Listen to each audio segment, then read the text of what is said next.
And item 2.1 is the minutes of August 20th. So I'll take a motion to accept the minutes of August 20th. I'll move that. Second it. Your worship and Councillor Radwin. On the question, all in favor signify by saying aye or raising your hand. Contrary minded, carried. Item 3 is approval of the agenda that's been circulated. We don't have any additions that I'm aware of. Move approval. Moved by the mayor, seconded by Councillor Radwin. On the question, all in favor signify by saying aye, raising your hand. Contrary minded, carried. Item number 4, disclosures of conflict of interest, if any. Seeing none, we'll carry on. Item 5.1 is the 2024 annual report on the consent agenda. Anybody want to move the consent agenda? I'll move the consent agenda. Okay, your worship, Councillor Radwin, any comments?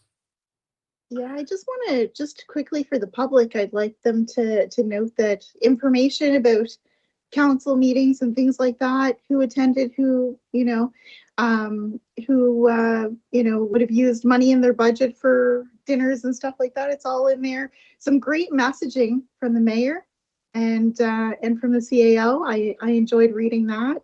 So I encourage people to take a look at it. Yeah, no, thanks for that, Councillor. No, it's definitely worth a read, and it's relatively, as far as reports go from the city, this is a pretty easy read. It's a good one. Yeah. All right. Moving on, we have. Oh, did we vote? Yeah, we voted. In case we didn't vote, all in favor signify by saying aye. Raise your hand. Contrary minded, carried. Item 6.1 is the proposed winter management internal audit, and for that we have Commissioner Forgy. Jody, go ahead. Hey, well, thank you for that title. Good. Am I close? Director. Which one's better? Commissioner. Oh, okay.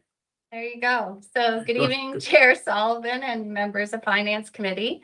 I am here today to present an internal audit to bring forward to start effective immediately. You'll recall back in April, we did receive a council motion which requested that Finance Committee add an internal audit for the city's winter management plan to our list.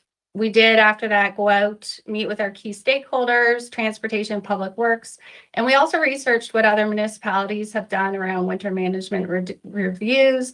And we even went out and talked to some third-party consultants just to get a grasp of what the work would look like. So after we did all that planning and research, we realized this is a very beneficial audit to have to the city.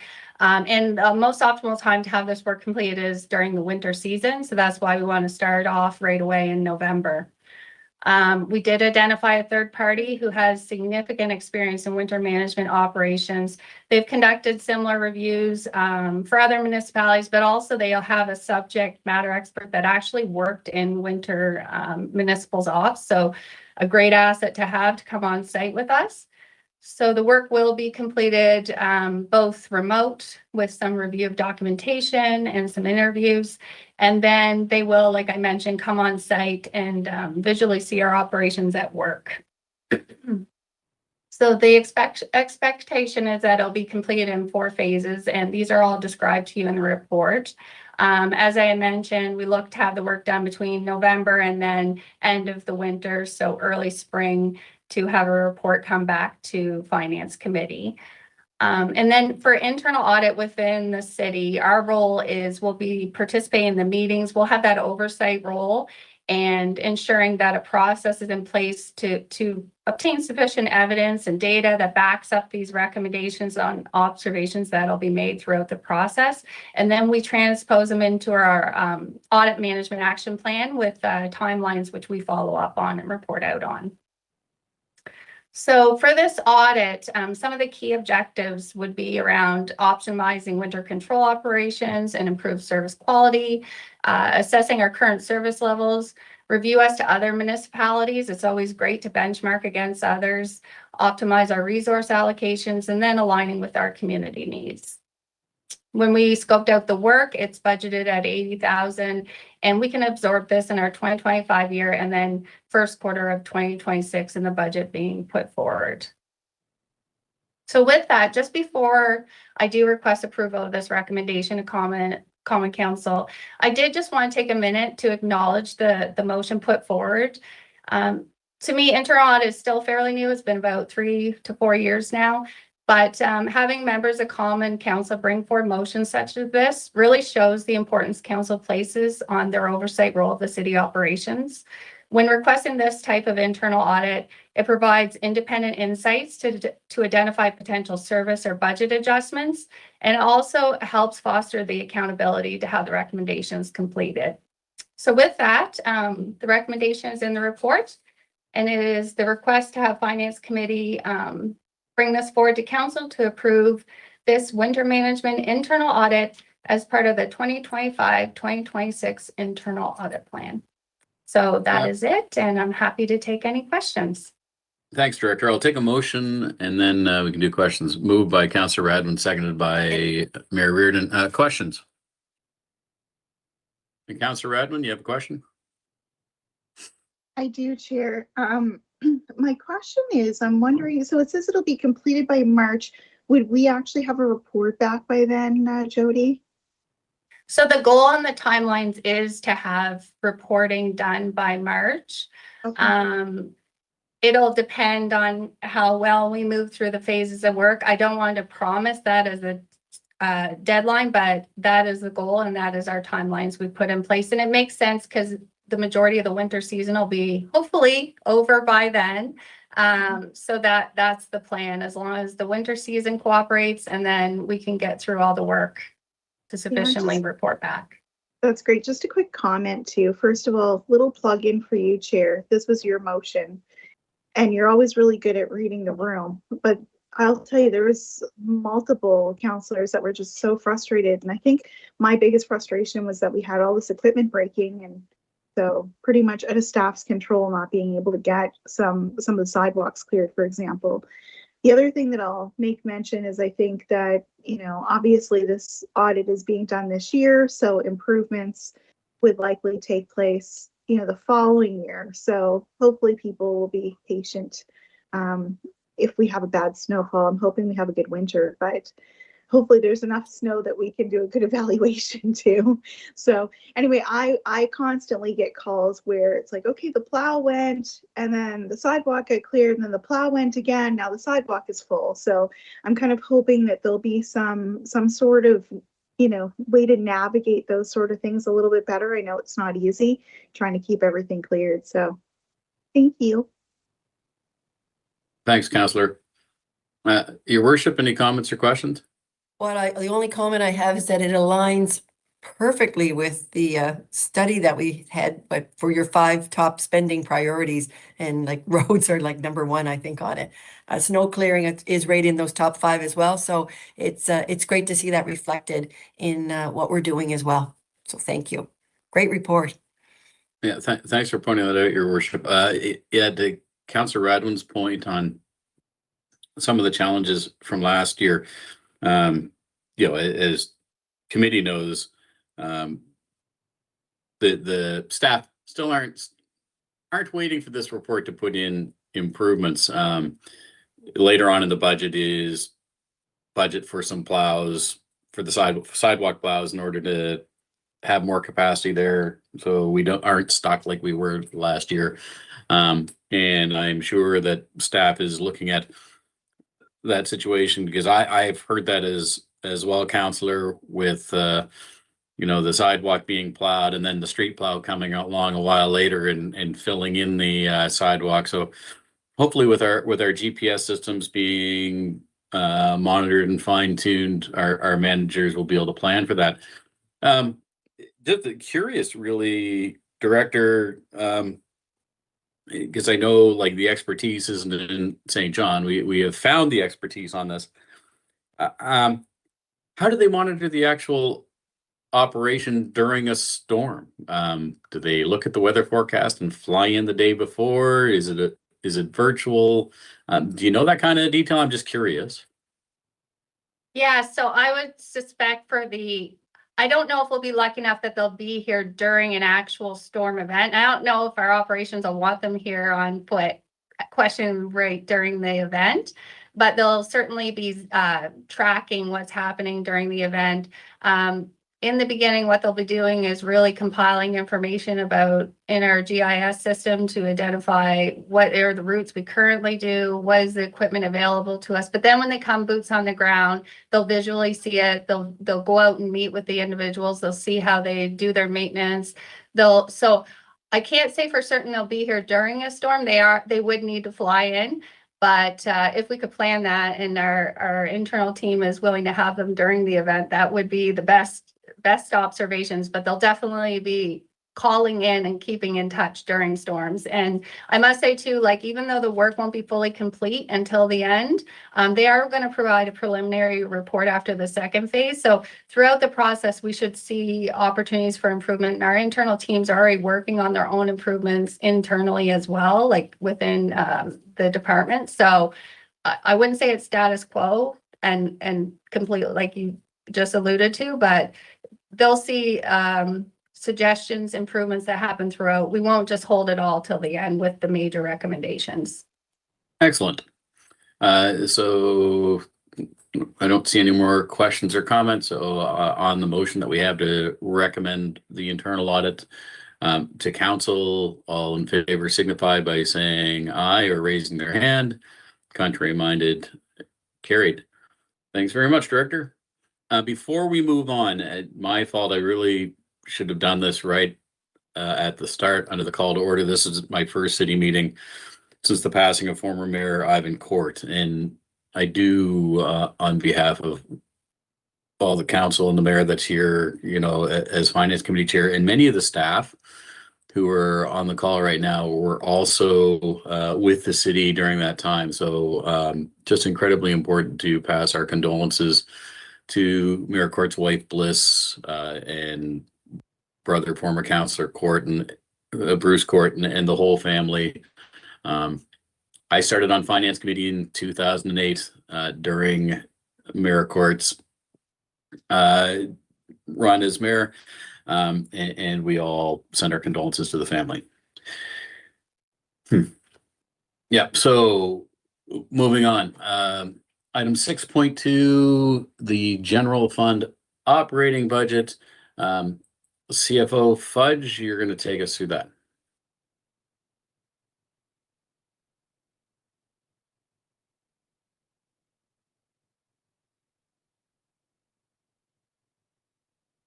Thank you, Chair Sullivan, members of Finance Committee.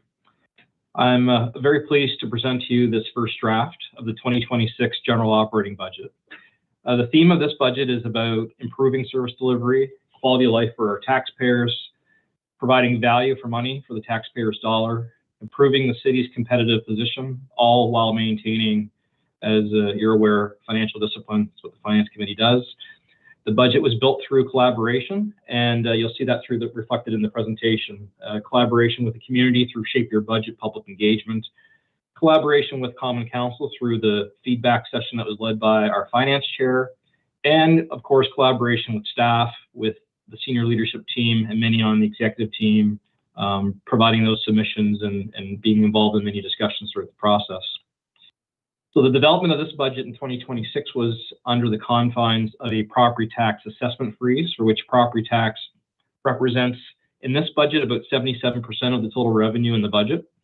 The freeze was enacted to provide the provincial government the time to undertake a full review of the property assessment system and the property tax system itself. And just to give the Finance Committee an idea of what the impact is of a freeze, for every 1% increase in the assessment base, that's valued at about $1.6 million in property tax revenue under the current tax rate of $1.55. And that means a 1% increase in tax-based growth represents about $1.50 on the tax rate.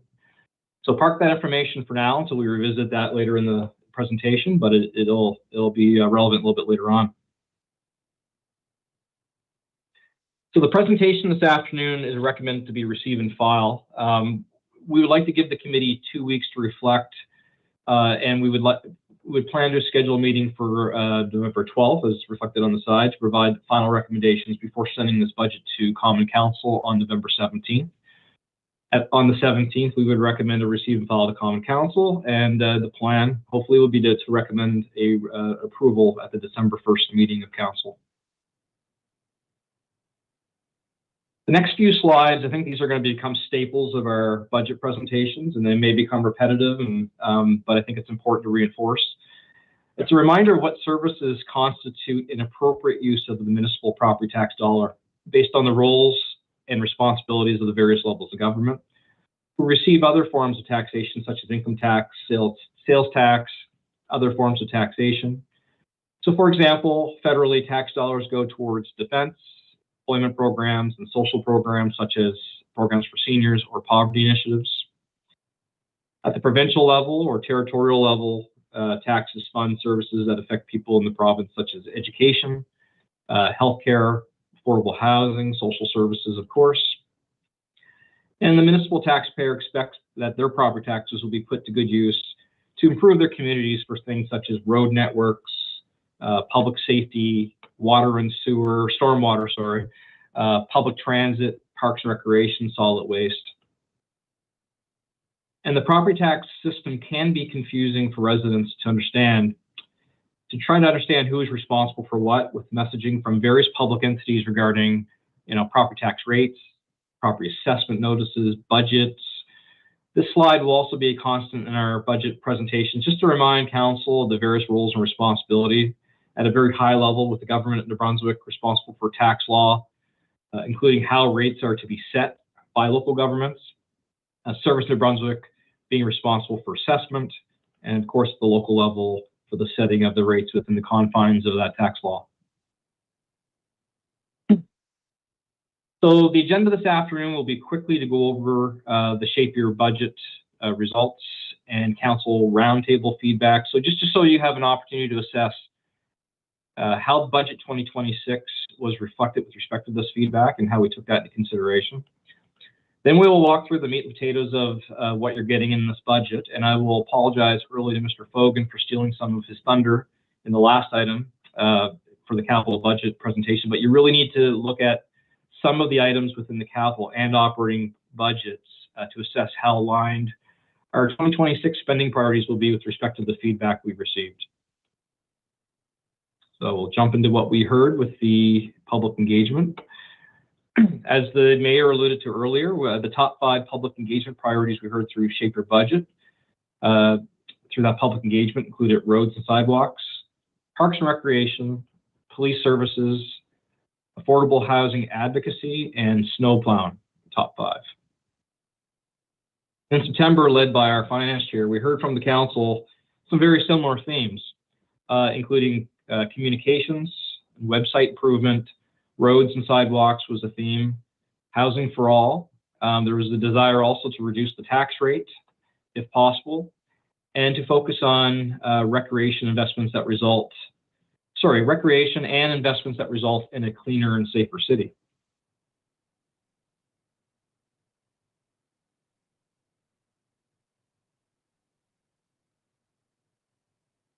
All right, so 2026 operating capital budget highlights.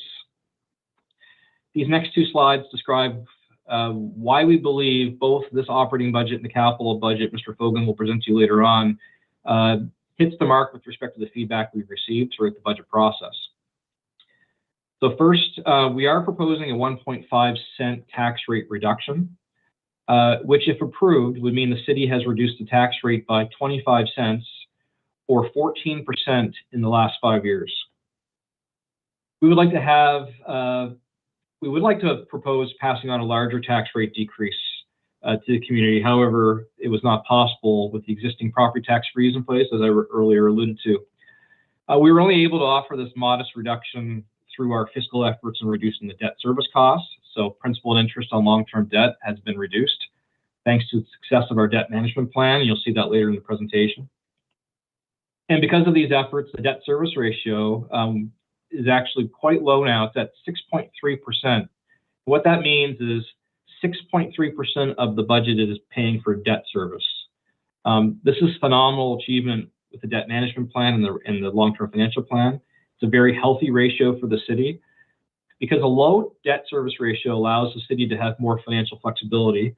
It ensures more money goes back to the taxpayer or is put into service delivery.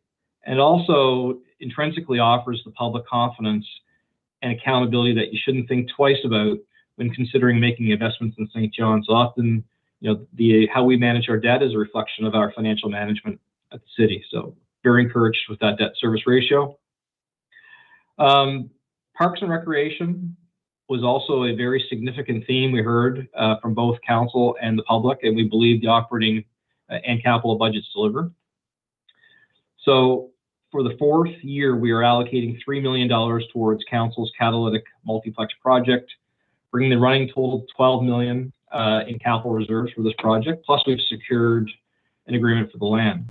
So this project is real, and we hope the momentum of this investment, the significant financial commitment, will result in other levels of government taking notice and jumping on board. There's also funding in the budget to prepare a conceptual design and plan for St. Peter's Ball Field for recreation. We also have capital funding committed to renew a playground on Ellardale Street, as well as there's funding in the budget for the design and funding for M. Gerald Teed, subject to obtaining agreements with the provincial government for the long-term use of that land. There is capital funding for an improvement plan at Memorial Field, as well as for, installation of a backstop fencing. The budget also will embark on a design and master plan at Seaside Park. And in 2026, funds are set aside to do maintenance on the skateboard park, which has been a while since we've been able to do that on Station Street. We've also included in the operating budget, informed by feedback from council, a new fund. It's a $100,000 recreation fund, which we will propose to be divided at $25,000 per ward for councillors to be able to suggest modest, quick improvements for recreation. So, for example, just some examples off the top of my head. You notice there's some basketball nets that need replaced, maybe some new replacement of playground equipment, maybe there's some lighting or bike tracks or portable equipment, potential dog park improvements, small little improvements that make a big impact on quality of life of the community. We will have that fund in place, and we will also endeavor to develop policy to guide council's use of this fund as part of the work plan in 2026. Funds are also set aside for Shamrock Park tennis court investigation and design. Funds are available to look into a potential tot lot at Crescent and Daniel Avenue. And additional funds have been added to the capital budget to upgrade Rainbow Park and the surrounding area, as well as additional funding to augment investment in the Cove, which is a Harbor Passage extension. We also put more funding to support a cricket field, and there's funds in the budget to support council's commitment to the YMCA Glen Carpenter Center. So all these items reinforce a budget that supports the feedback for increased recreation provided by council and the community. Continuing on, the city will continue to benefit from owning a smart, clean, and innovative St. John Energy with a budgeted benefit in the budget of $1.2 million from the Birchill Wind Farm project. That is a couple $100,000 higher than what was budgeted last year, so that's very good news story. We've heard housing as feedback, and with respect to housing, the city will be leveraging the Housing Accelerator funding to make a $3.2 million investment, as well as funding from the Housing for All strategy from other levels of government for $2.1 million. There are a number of community improvements in this budget as well that's worth itemizing. So first of all, we've heard loud and clear from council, there is a new permanent position in the budget for funding community standards. It's a community standards coordinator that will increase service levels associated with unsightly premises, zoning, compliance, unsightly buildings and properties. As I said, we have heard that from a few councillors as a desired service enhancement. As well as another new permanent position added to the budget will be an assistant building inspector who will be assigned to substandard units, substandard buildings, as well as vacant building files. Funding is also included to extend the bylaw enforcement community enhancement project, which is of course 3 FTEs. That will be extended for another 2 years. There's also $1 million included in the budget to enhance community support. The details of that will be presented by the growth team in November to council, but it will be centered around providing safety supports to the community. With respect to winter management, the capital budget includes 4 new sidewalk plows, and the winter management plan will undergo an internal audit, as you just heard from Director Forgy. That will reinforce the resource requirements needed to fund council's desired service levels, as well as provide continuous improvement recommendations. The city continues to make significant and smart investments in the road and sidewalk network, with almost $11 million in renewal funding in the capital budget. Between the capital and operating budgets, there's street reconstructions for Charlotte Street, Lansdowne Avenue, and Rope Walk Road, which includes storm, sanitary, water, and sewer, as well as continue to advance a roundabout strategy with funding for a future roundabout at Loch Lomond Road, conditional upon a matching provincial contribution. So this complements the overall roundabout strategy with, of course, the recent completion of the Sandy Point Road roundabout and the Ashburn Road, Rossi Road roundabout design work funded through the provincial municipal highway program that's ongoing. St. John Transit will have 2 buses replaced. There's also funding for a governance review of St. John Police pursuant to the recent referral motion to the CAO.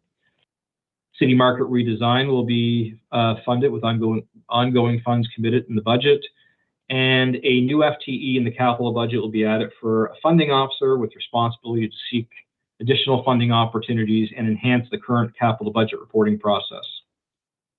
Funding is also included in the budget for the council's commitment to the medical school scholarship grant.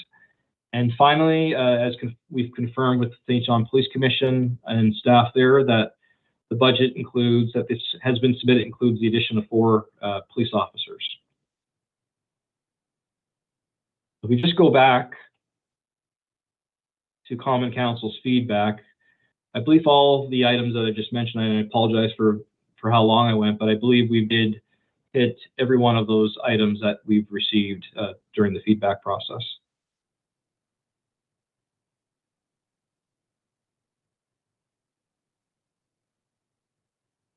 Okay, so jumping into the numbers, the nerding out component of this presentation.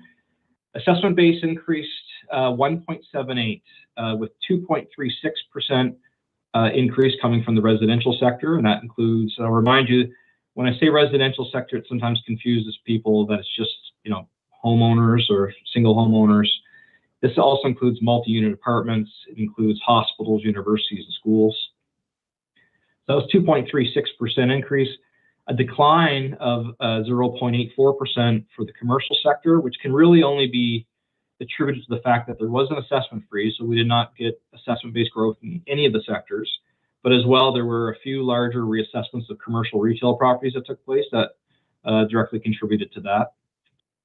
And as well, we had a 3.01% increase in heavy industrial assessment. That's good news. I think that's one of the higher increases in heavy industrial assessment we've seen in the last few years.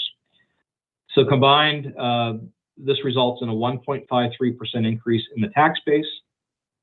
And with a $1.55 tax rate, the current tax rate that we have for 2025, that would translate into approximately $2.4 million in new property tax revenue for the city.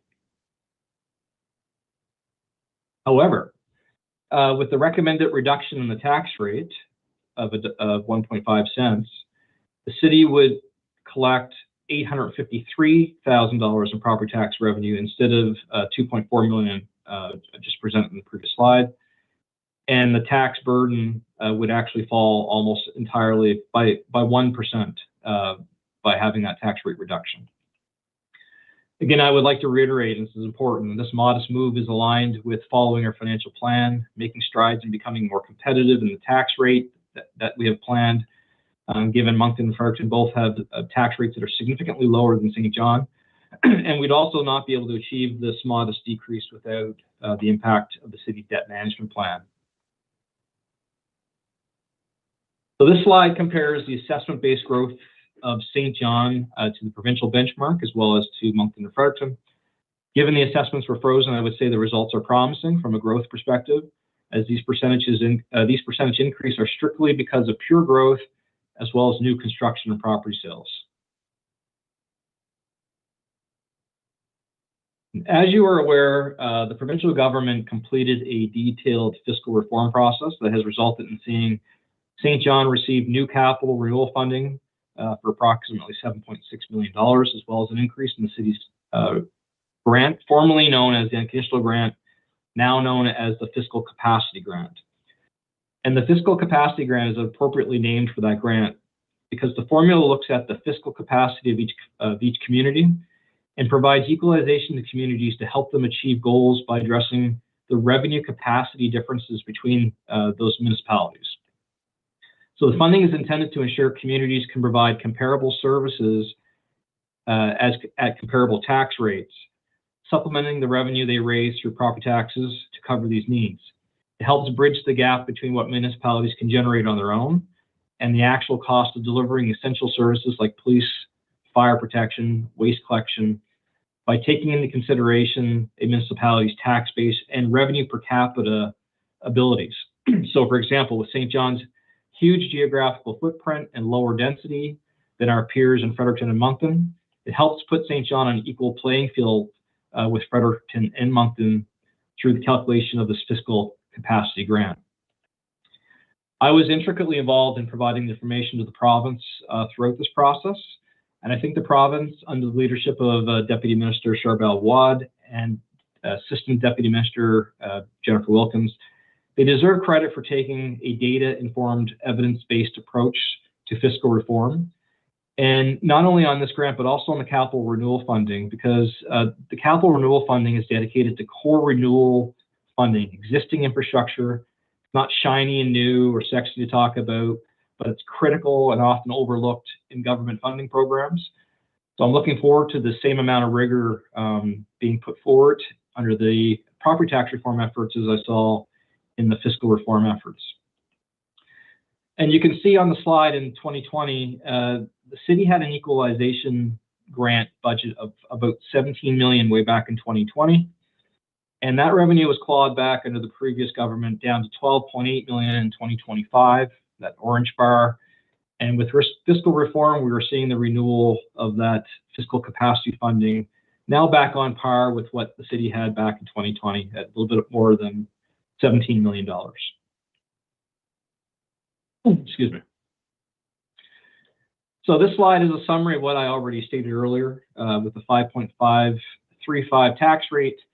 The 2026 general operating budget clocks in at around $205 million, which is a 5.5% increase year over year, with property tax being only 0.54% of that increase. We are recommending a status quo multiplier of 1.7 as we continue to advocate to obtain more control and flexibility over setting that multiplier in those rates. Equalization funding increased by over $4 million through the fiscal reform process, and the city will receive, as I said, $7.7 million in capital renewal funding, which will be embedded in Mr. Fogan's capital budget presentation later this afternoon.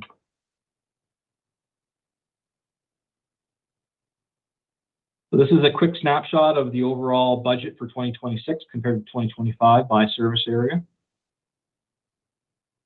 And this slide is just a quick snapshot of property tax revenue by property tax class, with the blue part of the pie graph being the residential class at 64% of our property tax revenue, the orange being your commercial or non-residential class at 27% of tax revenue, and the green being the heavy industrial class at 9% of property tax revenue. But we'll remind you, though, that the orange and green part of the pie graph, non-residential and heavy industrial classes, for the most part, also pay provincial property tax, where most of the residential class does not pay provincial property tax. They pay just the municipal property tax rate. So since the restructuring that occurred in budget 2021, of 157.3 million, through growth and fiscal management, the budget has increased 30% over the last 5 years, almost 48 million to the point where we are today, where we're recommending a $205 million operating budget. And in 2021, the city's tax rate was $1.78.5. And this afternoon, we're proposing a tax rate of $1.53.5. I mentioned how critical debt management has been to achieve the modest tax rate decrease in the budget. You can see from the slide, general fund debenture debt was $119 million in 2014. We were able to reduce that to $96 million in 2021, and we are projecting almost $64 million in 2026. So in 2020, the city was paying $16.7 million in principal and interest costs associated with the debt.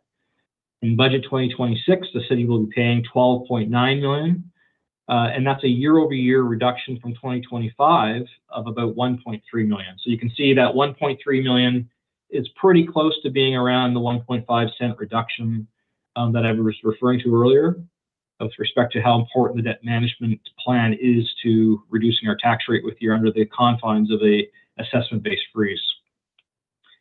Cumulatively, since 2021, as we've lowered debt, the city has been able to divert $10 million overall from debt payments into either tax rate reduction or service delivery. So great news with respect to our fiscal management and our debt management plan. Other revenues outside the property tax revenue and unconditional grant revenues are up $4.8 million. That includes, I mentioned earlier, $200,000 from St. John Energy increase, $2.6 million in federal funding to support housing programs, and other revenues such as interest revenue, building permit revenues, and some funding from reserve funds are included in the budget.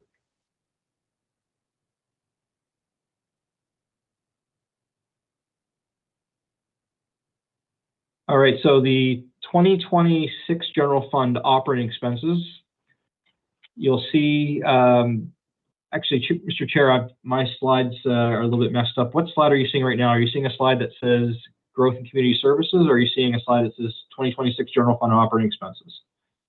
I've got the 2026 general fund budget, other revenues, significant Okay. changes. Thank you. Thank you. Yeah, this slide is just describing what the details were of the revenues I just mentioned with respect to other revenues from housing. And also there is a revenue in strategic services for ERP recovery from the capital budget for $600,000. General fund expenditures are up $10.7 million, and this one slide encapsulates really a summary of what that is. That includes $4.6 million in wages and benefits, housing accelerator programs and housing for all program expenses of $2.6 million. Police commission grant is up $1.25 million. Fire services is $400,000. Parks and recreation is up $1.2 million. Bylaw inspection minimum standards is $1.4 million. And that's all offset by a reduction in debt payment of $1.2 million. So with respect to growth and community development, that is up $4.7 million. I did mention some of the reasons for that, including the new position, community standards coordinator. I mentioned the $1 million investment in community support for safety that we will provide details for in November, as well as the new position in the assistant building inspector that I referred to. Public Works is up $2.6 million or 5.38%. That includes sports fields, includes an increase in cost for the conceptual design for St. Peter's. There's actually expenses for the lease of a robot line painter and installation of nets at Memorial Park, as well as there's an investment in funding out of reserve that's offsetting some of the costs in sports fields for due diligence associated with multiplex. Other facilities and operations maintenance is increasing by $120,000. That's added for repairs to a fountain at the gathering space. Landscape, parks, and open spaces. That increase associated with investment in M. Gerald Teed for $180,000. Increased security costs for Fundy Keys included in there, and as well as just general inflation. Snow control looks like it's increased, but that's really associated with simply reallocation of resources within the public works budget. So there are offsets and reductions elsewhere in the public works budget associated with that. And of course, I mentioned the public safety increases, and in particular, the police commission with respect to the 4 additional resources. Strategic services, utilities infrastructure, just general inflation, as well as the security costs for City Hall. There's some increases there. Strategic services, we are drawing funds from the capital budget for ERP resources, as well as increases. There are some increases to some maintenance agreements for software, and some increases associated with the ERP for cost and licensing costs, and there's some costs associated with licensing for VoIP replacement.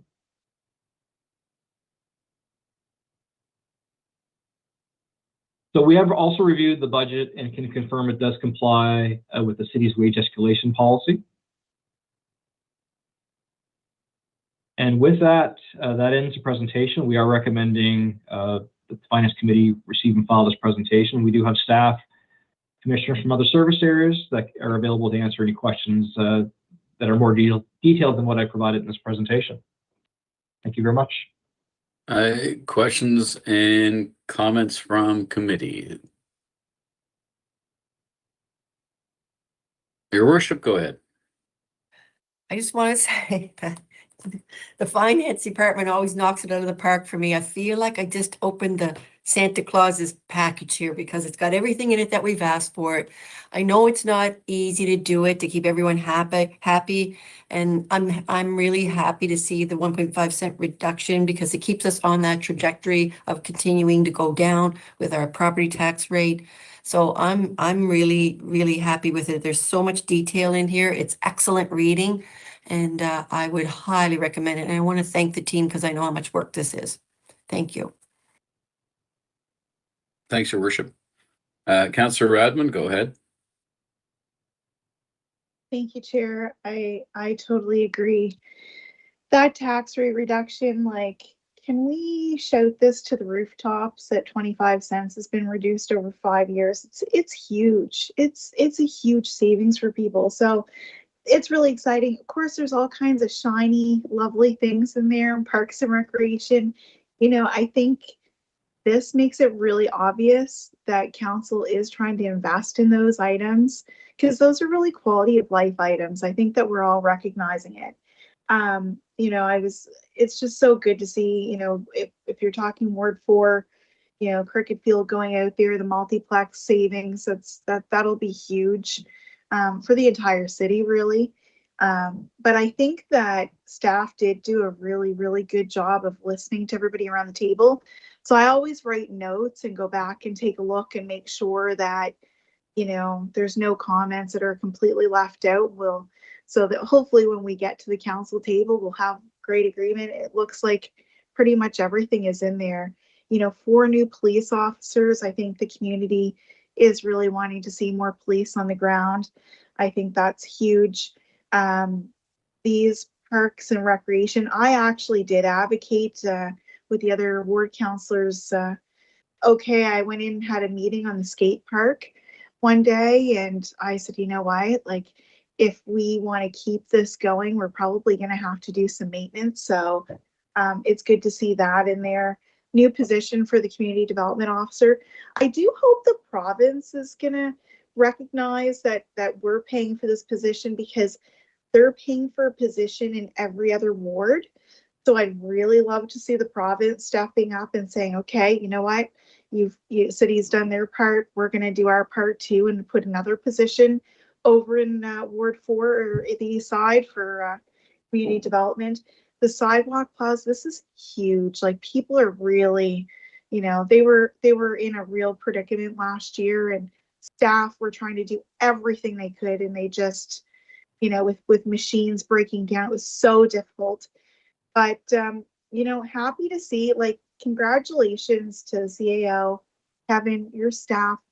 Like, that debt rate reduction, that's massive. And that's the only reason why we're getting to invest where we need to invest and getting to put the tax rate down, right? So good work. And I've got to do a little kudos to the previous council, because I sat there and watched you guys cut $10 million and, get a lot of these policies in place. And now we're really starting to reap the benefits of it. So great work to everybody. Thanks, Counselor. Where to start? I've actually, maybe I'll start with the money one.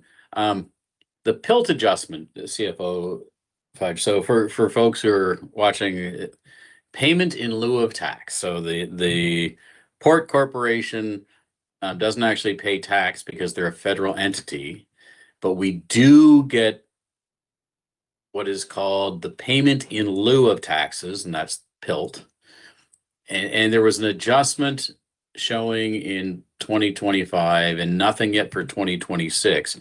So do we anticipate a certain amount? And if they send us more, that's the adjustment. Can you, for the folks who are watching at home, talk a little bit about PILT?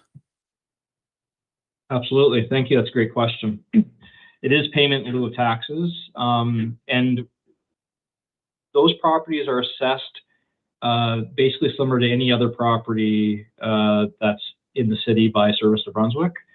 And they assess it using best practices. And so the actual assessment base of the federal properties are in our property tax base. That's not the PILT adjustment. And so within our property tax base, PILT properties represent, just going by memory, I'm sorry, approximately around $1.4, $1.5 million a year in property tax revenue from PILT properties. This would be the swing and adjustment that happens on a year-to-year basis when they do their reassessments. It's usually very minor. If you go back to the last 4 or 5 budgets and just take a look, sometimes they're modestly higher, sometimes they're modestly lower, but it's based on the assessment they do on a year-to-year basis. So what you're seeing in the budget is just the adjustment, not the total property taxes that we actually receive from payment in lieu of taxes. So I just want to make sure we're clear. I've had a few conversations with some very engaged citizens about PILT. Service New Brunswick does the assessment on the port properties. The tax rate that we're using is applied, and the process isn't like they don't pay to the province and then to us. That's the PILT. So once it's applied, the port sends us a check. Nope. It's applied the same as any other property tax. We get that property tax revenue directly from the province. Okay, and the port pays the province. Yeah. Okay. Yeah, federal properties pay through the current process through the province, who collects all property taxes on behalf of municipalities currently, and then we get remitted property tax revenue through that process. So why do they call it payment in lieu of taxes? Why don't they just call it taxes? The property tax. The fact that I think it's a legal issue. I think it's the fact that they're not legally obligated to pay it, but they voluntarily pay it. Always good to have volunteers who send us millions of dollars. Okay, thank you for that. I know this is wandering into capital territory, so Mr. Fogan, likely this will be over to you, but it is mentioned because so many of our pieces are intertwined, and folks who are talking about needs in the community don't necessarily distinguish.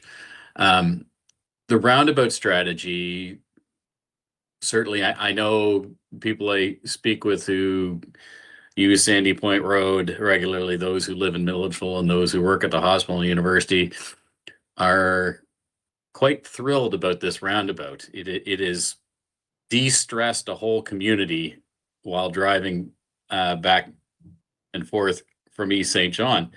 So looking forward to those things continuing. There had been some conversation. I'm just wondering about Galt Road. There had been some conversation earlier in the year about Galt Road being one of the next, and I see that that's kind of moved to Ashburn Lake and Rossay Road. Can you fill us in on the current status of the roundabout that's in Move SJ that would be located top of Galt Road? Yeah, certainly, Mr. Chair, I can, and if Works is on here, they may be able to provide more details on them exactly. But in our 5-year capital plan, what we have is a rollout of every year we're building one, designing the next. So in this year, we've built the one at Sandy Point and designing the one at Loch Lomond.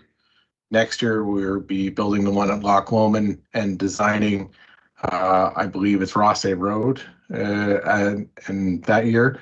And then in 2027, we'll be building that one and designing Galt.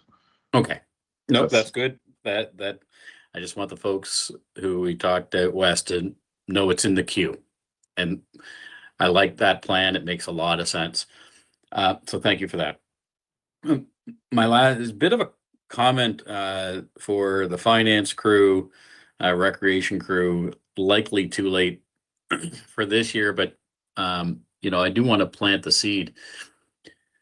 I've had an ongoing gnawing concern with regards to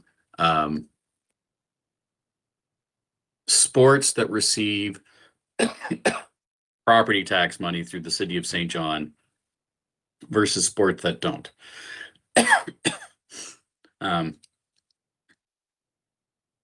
Excuse me.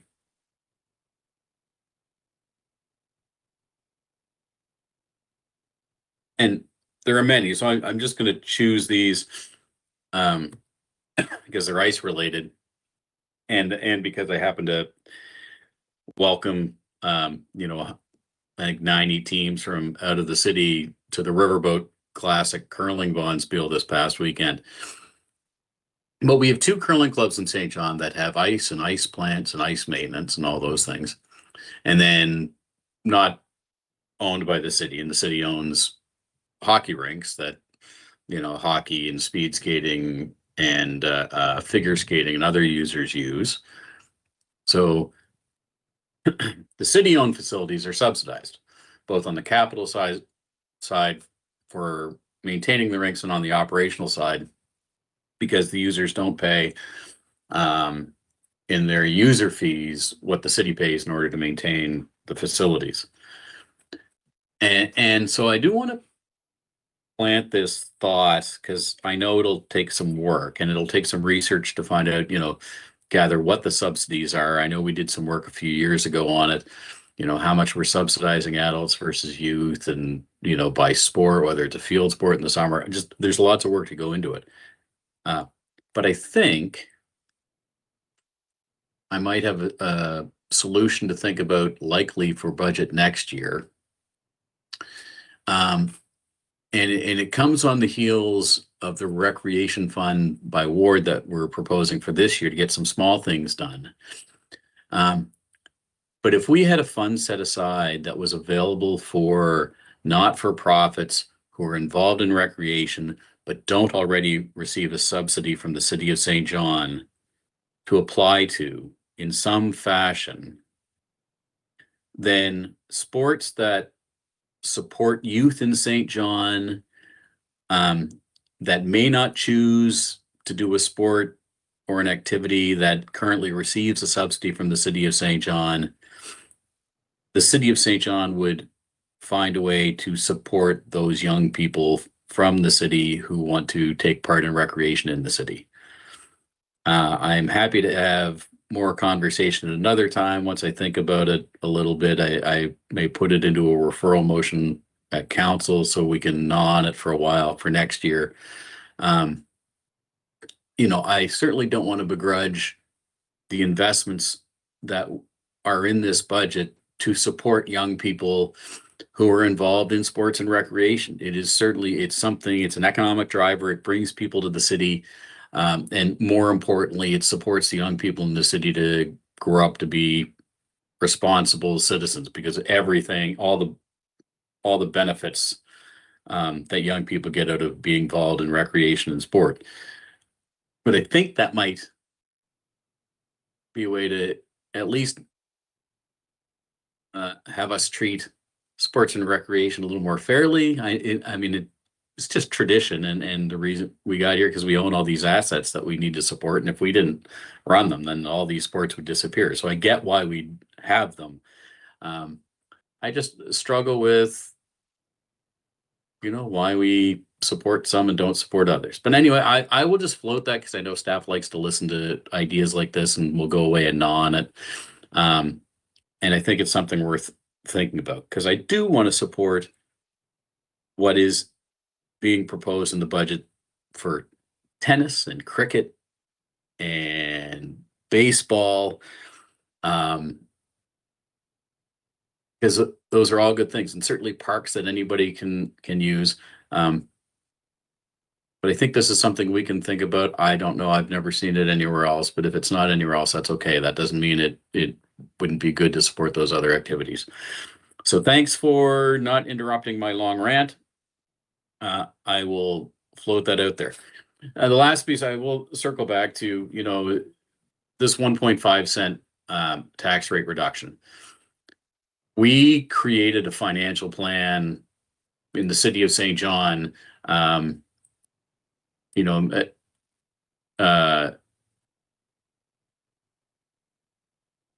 when we were in crisis, and never waste a good crisis. It really motivated us to do a lot of very important work and create this long-term financial plan that as part of our plan, we monitor, we tweak, we adjust, but we have the rigor to stick to it. And it has served us well when we had a $10 million structural deficit. It has served us well to do things like putting money aside for a new recreation complex. And it serves us well when things happen that we can't control. Certainly the province putting the freeze on property assessments, we can't control that. The province does that. But because we are following our plan, we have $1.3 million more at our disposal this year than last year because of reduced fiscal charges. Because we have a plan, when the province, and I'll give them their due on the capital side, when the province decided that it was important for municipalities to have more capital funding and granted us an extra $7.6 million, because we have a long-term capital plan, Mr. Fogan and his team, there was no scramble of, what do we do? We've got this extra money. We didn't plan, because we did plan. So we are able to look at what are the needs of the community, what's our long-term plan, and make those adjustments. So while it is minor, in our plan is continuing to get a more competitive tax rate. So the ability to find 1.5 cents in a time when we have that external condition of assessments being frozen. That's kudos to council for continuing to think that's an important part, but it's in our financial plan, and it's thank you to city staff for continuing to work the plan, right? Because I'm sure internally there's lots of pressure, Mr. CFO, for the finance department to find extra money for all sorts of projects that staff are looking to do. But that focus on rigor and discipline, ultimately, as you can see in what's being proposed here, is serving the citizens of St. John well. I like the mayor and Councillor Radwin, it's why I get excited talking about financial plans, because at budget time, when the rubber meets the road, we are able to deliver services because we've been disciplined to that plan. I think I'm out of breath, so I'll stop talking. Did we have any, I saw a note, did we have any other councillors join us? No, we did. I see Councillor Radwin nodding. I don't see another picture on my screen though. There. Ah, I'm here. Councillors. Oh, Councillor Stewart, welcome. I don't know how much you heard or at what point in time during my soliloquy you dropped in. Do you have any questions or comments with regards to the operating budget? I don't, Chair. No, I'm good. Okay. Thanks and welcome. So at this juncture, this is just a receive and file for today so that we can have a couple of weeks to think about it and chew on it before we make our final recommendation to council. So I'll I'll move that. ask, thank you, your worship. Looking for a seconder. Thanks, Councillor Stewart. Just on the receive and file at this juncture and on the question, all those in favor can signify by saying aye or raising their hand. Contrary minded, carried. That brings us to item 6.3. That's the utility fund operating budget. And if I remember correctly, that's Commissioner Fogan. Thank you, Mr. Chair. It is. Yeah, you got it right. I'll share the presentation here.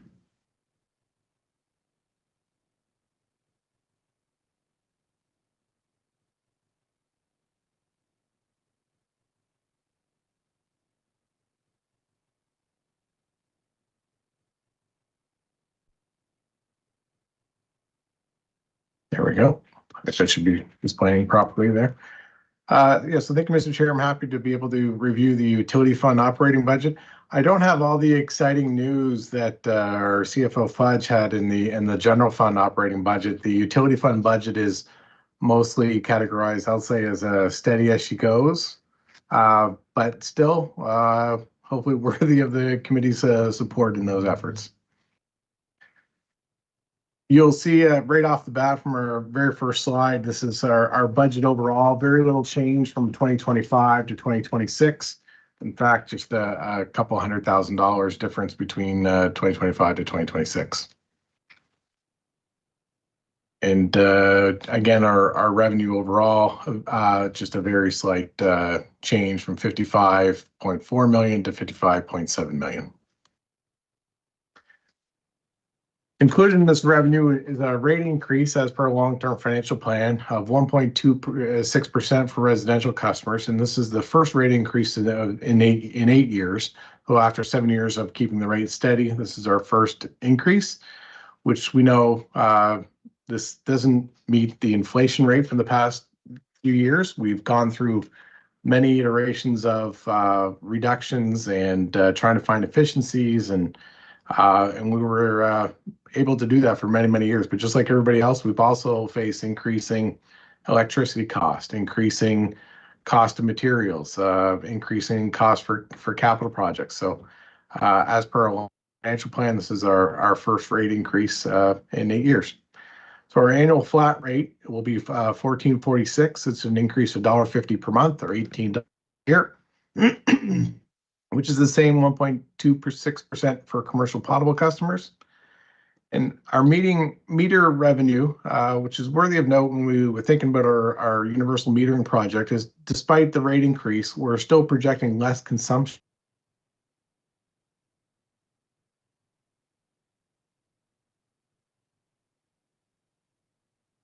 Later when we talk about our initiatives coming up.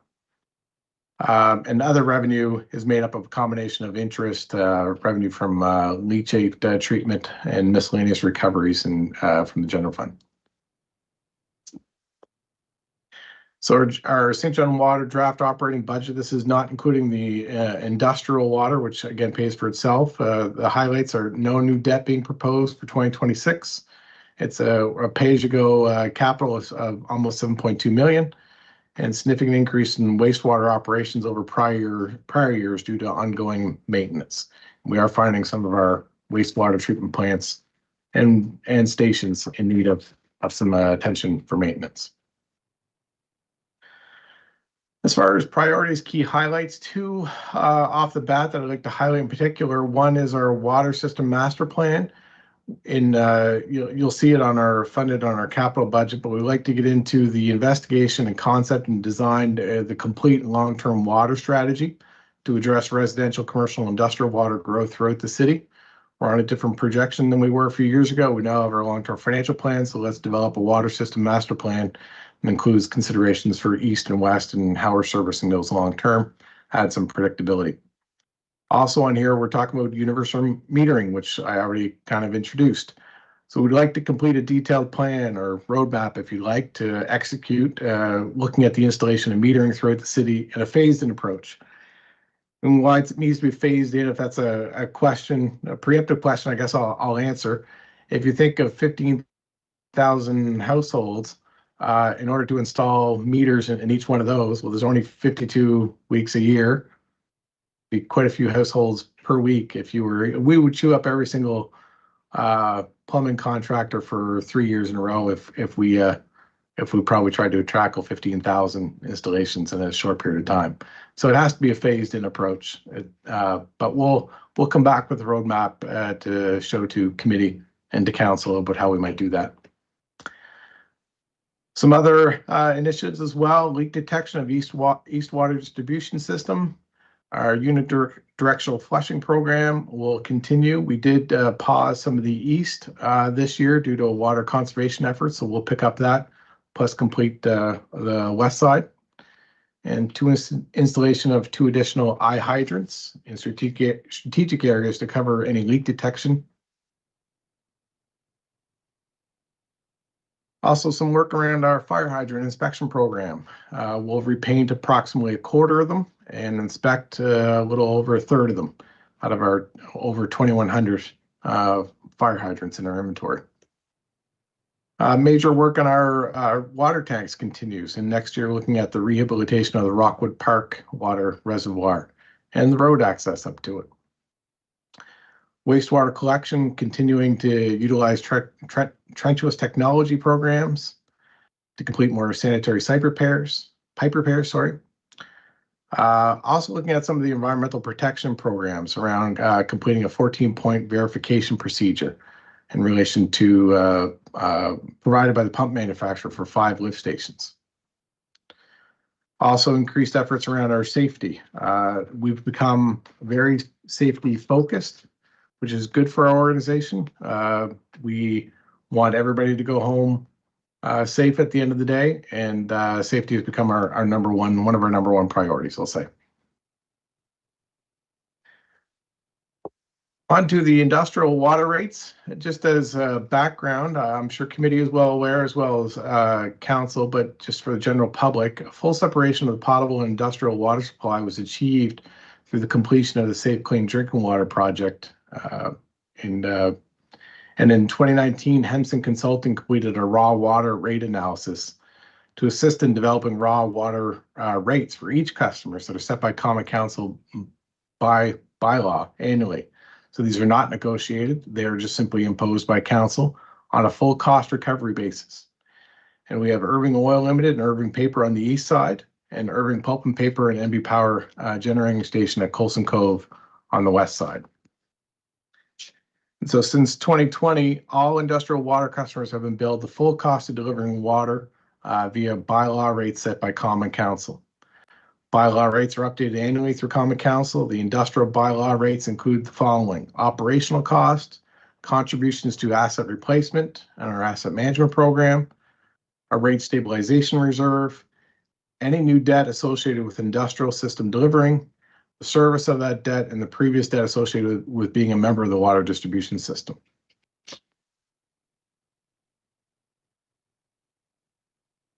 As a preview as to what's coming, there's very little change, I guess, in our raw water rates coming for 2026. These will come to council likely in December to have these rates set. You can see on the east side, Irving Oil and Irving Paper, slight changes in the rates from 2025. On the west side for Irving Pulp and Paper and NB Power at Coulson Cove, again, very little change for IPP with a decrease for Coulson Cove.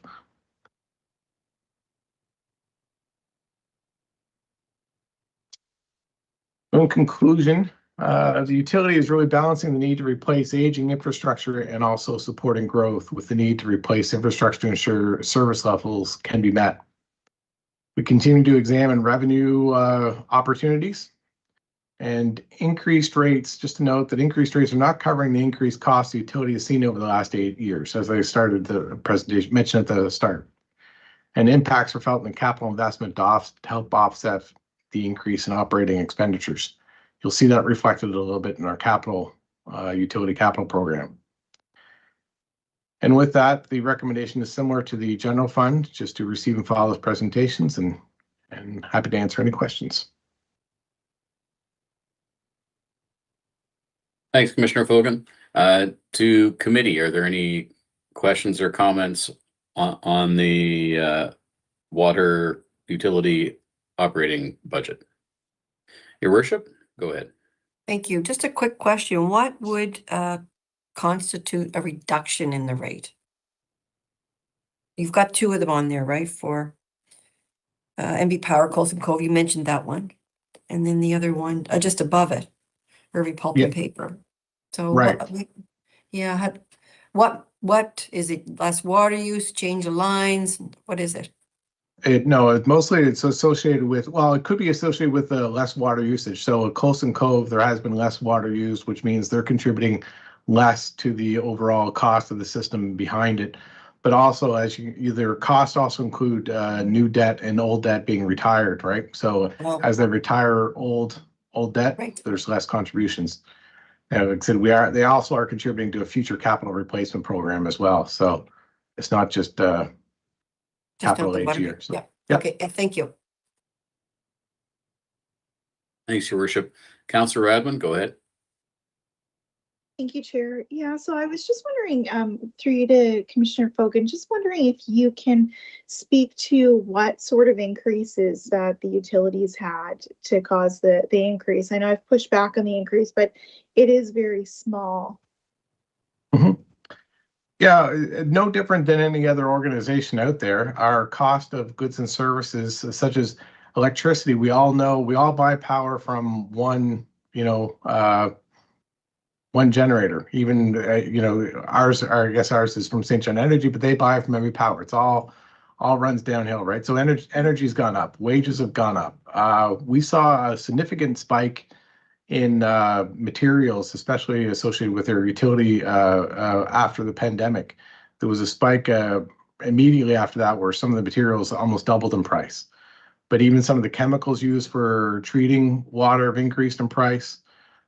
So everybody that we buy materials from, whether it be pipes, chemicals, electricity, they're all passing their expenses on to the consumers. And in this case, the utility is one of the consumers that we buy all those products, and we only have one way to recover that, and that's through rates.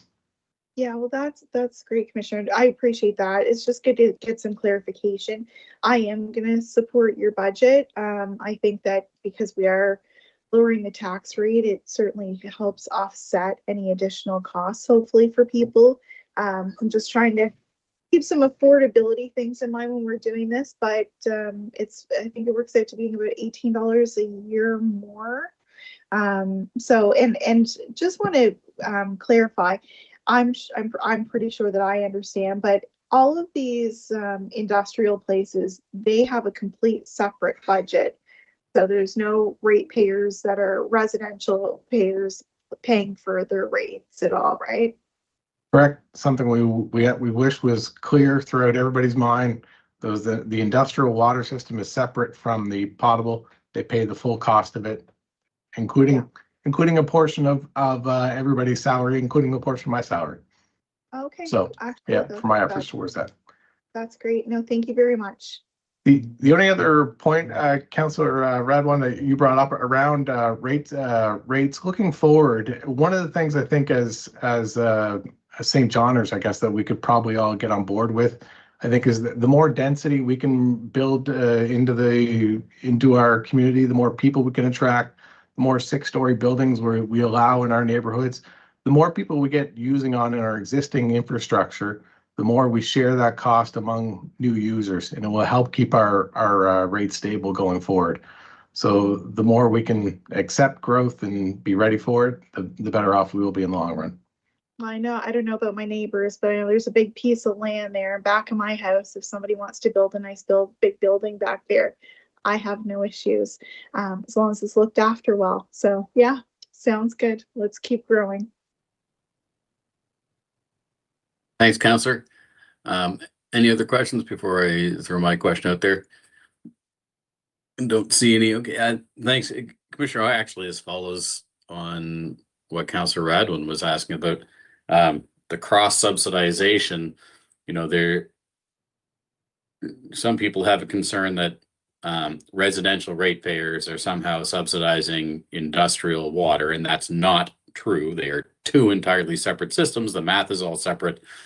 20 years ago, or maybe 15 years ago, there were other situations in St. John and rates were negotiated. It was a whole different thing. That is not the modern case. The other side of the coin is those in the community who are saying, well, we should charge all of these industrial customers a whole lot because they're industrial customers and get them to subsidize the residential customers. And can you speak for a moment about just what a utility is and what we're allowed to do? Like our job is to recoup the amount of money it takes to deliver the service. We aren't allowed to make a profit and then distribute it around it. Am I right there? Can you speak to that for a moment? No, you are correct. And, you do see it in other utilities and other jurisdictions that are actually regulated even by a utility board. Here we are not, but if we started to go down that road of cross subsidization and the users weren't paying for the system, that's when you'd start to see more regulations step in, and you'd likely see those responsibilities kick in, and we would be forced down a road where we don't cross subsidize.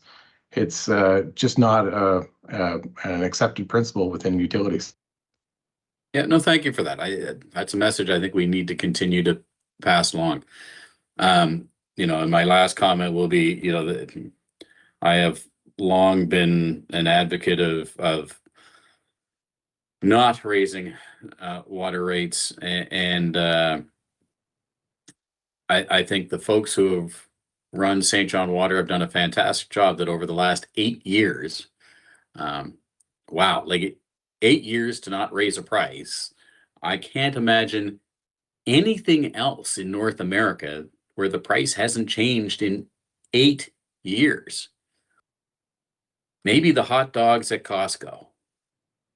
Beyond that, certainly water rates, to have a very modest increase while we are at the same time investing money into the future of the facility, future of the utility, and looking at modernizing with getting to a phased in approach on water meters. It wouldn't make sense to be able to move down that road without a few extra dollars. So for my extra $18 a year, I think it's well invested. And I think over the last 8 years, St. John Water has done a wonderful job of demonstrating that they are very good stewards of their customers' money. So with that, I will turn back to the committee and look for a motion to receive and file. Moved. Thanks, Your Worship. Seconded by Councillor Stewart. All in favor of the receive and file signify by saying aye or raising your hand. Contrary minded, carried. And Mr. Fogan, you get to stay on screen because item 6.4 is the 2026 general and utility fund capital budget. So back to you. Thank you, Mr. Chair. And I'll try not to be repetitive for some of the information already shared by CFO Fudge. The purpose of this presentation today is really to share the differences of what you saw, what was presented to the committee back in August versus what we have now, and highlight some of those and answer any questions in relation to that. So in August, what we had presented was a general fund capital budget of just over 43 million. And now what you have in your kit is a general capital fund budget of almost 54 million. So the reasons for the revision for the general fund is the city will receive, there's several reasons. I guess one is the city will receive 7.7 million funding for the province through the new capital renewal funding program. The previous draft capital program presented in August included an estimate of 3.2 million for this capital renewal funding. And now it's we're showing it a little differently, but it's also increased. As well as there's been no scope determined or other share funding obtained for the Dominion Park rehabilitation, and it's been a couple of years that it was on our capital program. We're reallocating $450,000 towards new parks projects. Not to say that we won't reintroduce funding for Dominion Park in the future, but it was always contingent on them finding other funding.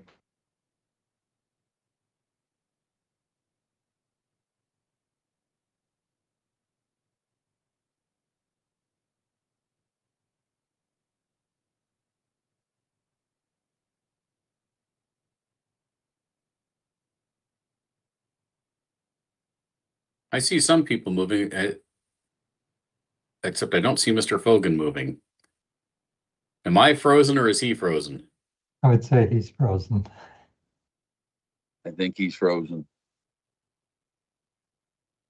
Ian, can you hear us? I'll send give him a him- note. Yeah, I'm gonna send a note as well. At least it's a half decent picture. Normally when I freeze, my mouth is open.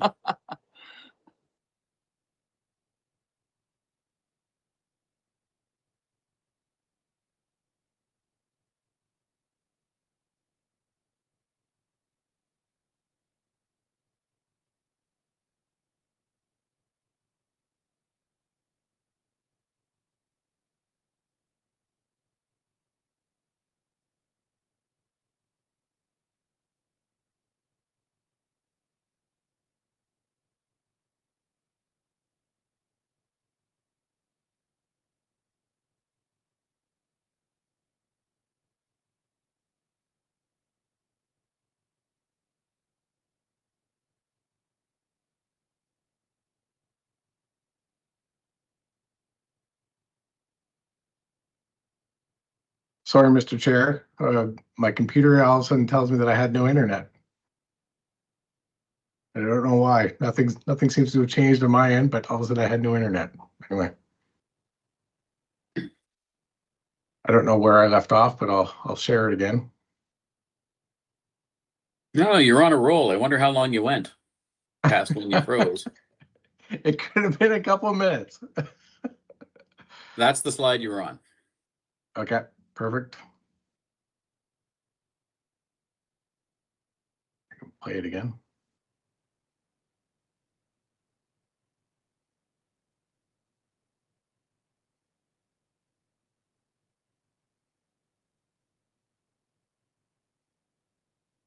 Okay, did I speak, did you hear everything I said about Dominion Park reallocation? Okay. Yep, you had just finished saying that the Dominion Park won't go away, but until we find a dance partner. Perfect. Thank you. Yeah, sorry about that. Yeah, no worries. All right, also included, so another change is the asphalt resurfacing. It's been added to reflected in the capital budget, which is just over 5.5 or 5 million. This was historically shown in the operating budget as a pay-as-you-go, and now we're just showing it on, it's still in the operating, but it's shown as a pay-as-you-go and showing on the capital program as a capital project now. In total, the revised general fund breakdown is now city debt as 9 million, pay-as-you-go funding as 11 million, 6.2 from capital reserves, and the reallocation of Dominion Park rehabilitation project is 450,000. Next couple slides have some changes to the capital program by service area. I feel like not taking a risk and going through each one of these and assuming that everybody's looked at these for fear of me freezing again. But if there are any questions on them, happy to answer that. What I will highlight is the only thing that was removed, these are the additions, the only thing that was removed was, it was presented to the Finance Committee in August, was the design services related to the Rocky Bluff Terrace upgrade project. This has been replaced with the design service for the North End sewer separation. We're just deferring it as per our 5-year capital plan, where we make contingencies to defer projects and bring projects forward.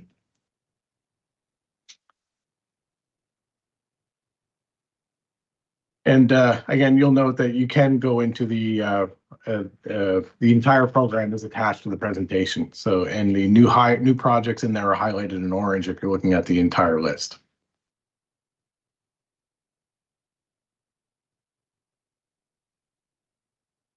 So the Capital Renewal Fund, this is the new fund that we'll be receiving now from the province, which is based upon our needs, ability to pay, and also our asset management work in relation to our infrastructure deficit. So the program will require an approved capital renewal plan along with the city's asset management plan and a state of the infrastructure report. And this is to be submitted in December. So committee and finance, or finance committee and council will see this as we bring it forward.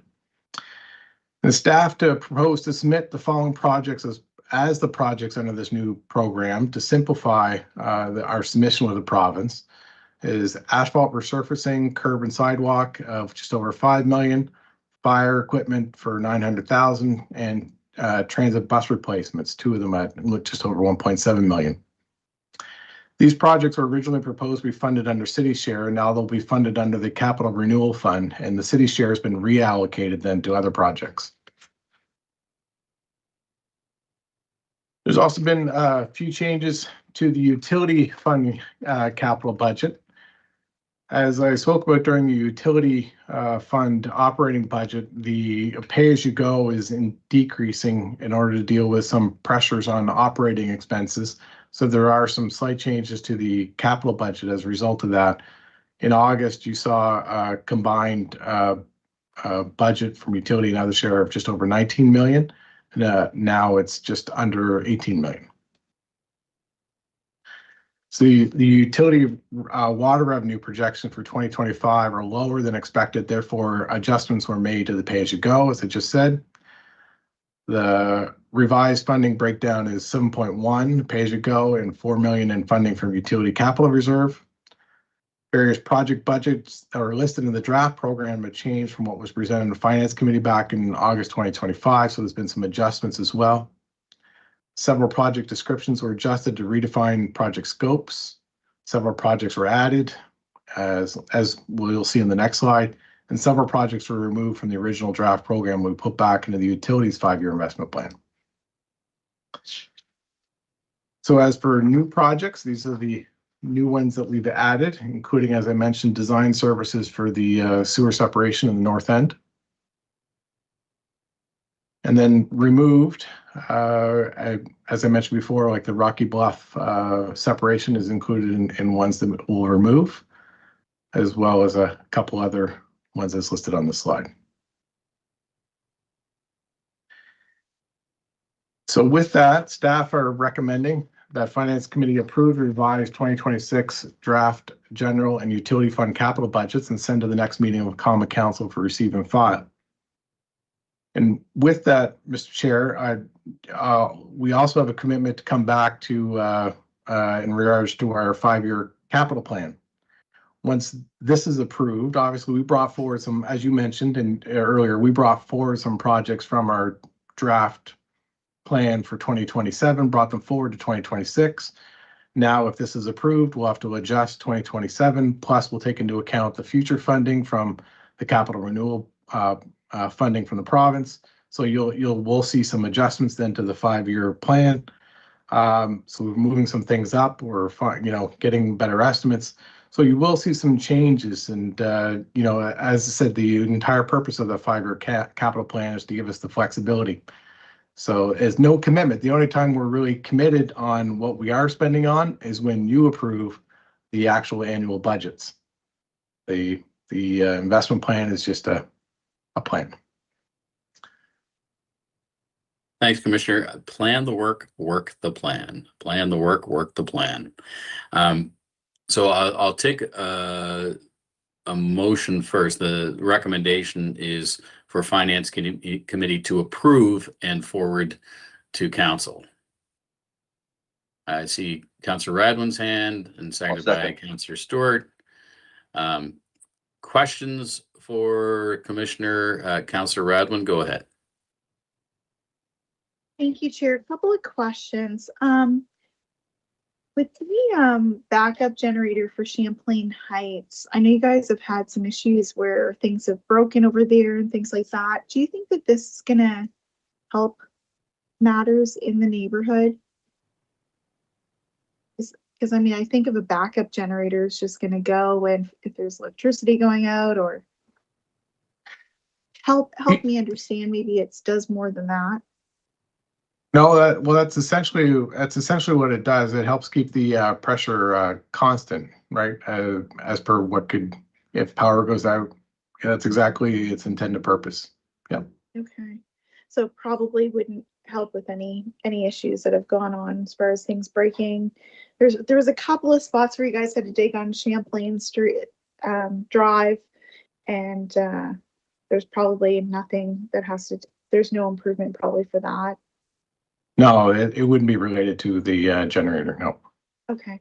The only other question that I have, because I'm just wanting to know where it would be in the budget, so it might be Commissioner Hugenholtz that might need to answer this one. So the Glen Road is not getting done this year. We didn't have enough time, unfortunately, because I know there's a bunch of underground work that needs to happen too. So budget-wise, I know that there was money allocated for it. Is it included in this, or is it on another part of, is it kind of held and put forward for next year? There's 1.3 million. Is it kind of put into a reserve until then, or how does that go? Sorry, Commissioner Hugenholtz, you got that one? Yeah, so sometimes projects will get approved in the capital budget, and just we won't have a chance to get the designs done and the project out and tendered and constructed in that year. So I anticipate that that'll just be carried forward into next year for construction.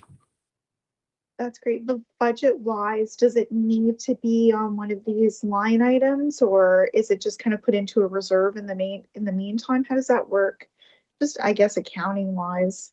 I think I can try to answer that, Counselor, and Yeah. CFO Fudge will correct me, but once we approve the budget, it's approved. It doesn't need to be approved a second time. Just with Okay. capital, sometimes, as Mr. Hugenholtz said, like they can't, for whatever reasons, get added in that year. It Mhm. still has been approved, and the budget money from that year just carries forward.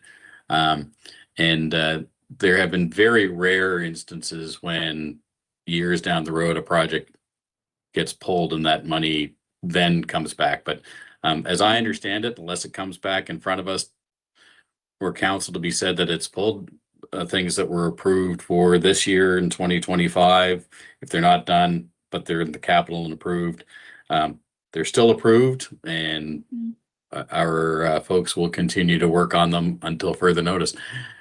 How'd I do, CFO Fudge? You did fantastic. In fact, this question is addressed in our capital budget policy, which indicates that, you know, a project carries forward within 2 years of the approval of the budget. So it has to at least start construction. It can extend beyond 2 years, but it has to at least start construction within 2 years of the approval of the budget. So you don't lose it, but you don't use it immediately. It's just, we don't want capital budget capacity lingering around, not being used when we have all kinds of other needs to use it for. So that is addressed in the capital budget policy. So if the plan is done, is that considered already started, Kevin? Like, even though Yes, it's if we're planning, if we're spending money on planning, design, those sort of things, that we would consider that as starting a project. Yeah. Yeah, because Director O'Reilly told me that the plan's already finished for it, so that's great. So we're on our way. Thank you. Any other questions or comments on the capital budget? No, so seeing none, I will move to call the question. So on the question, all those in favor signify by saying aye or raising your hand. Contrary minded, carried. So just before I take a motion to adjourn our finance committee meeting, again, you know, condolences from everybody on the finance side, staff and committee that are on the call, to the family of Mayor Ivan Court. Having Ruth, he would have liked this meeting. We're spending money and investing in St. John. The annual report is there on the consent agenda. Folks watching at home, give it a read. Follow up and report back we had on the proposed winter management internal audit. So we know some things are changing for this year because in the capital budget were a few more sidewalk plows, but also we will be looking at that and bringing in experts to give us recommendations on how we can get better for winter a year from now. And as we adjust as we go, all sorts of stuff in the general fund operating budget, hitting the targets that were asked for by council and a lot of shape your city. And really kudos to our finance committee and not just staff in finance, but across the organization for the work they do on budgets to make sure that we can hit those targets. We will come back and look for approval in a couple of weeks on that and the utility fund operating budget. And we're sending the general and utility fund capital budgets to council for receive and file. Thanks also to as much as I think our tax rate reduction would have been higher if we had an assessment, not an assessment freeze. Some thanks does need to be passed along to our provincial government partners, especially with regards to the increase in capital funding that allows us to move forward, and the recognition in the fiscal capacity grant, of St. John's current fiscal capacity and helping us to move forward and work our plans. So with all of that being said, I will entertain a motion to adjourn. Moved. Thanks, Your Worship. I wasn't sure if we were going to leave and get to the ball game. Thanks. Thanks, everybody. Thanks to staff for sure for all the work that you do on behalf of the citizens of St. John. We are adjourned. Excellent. Good night.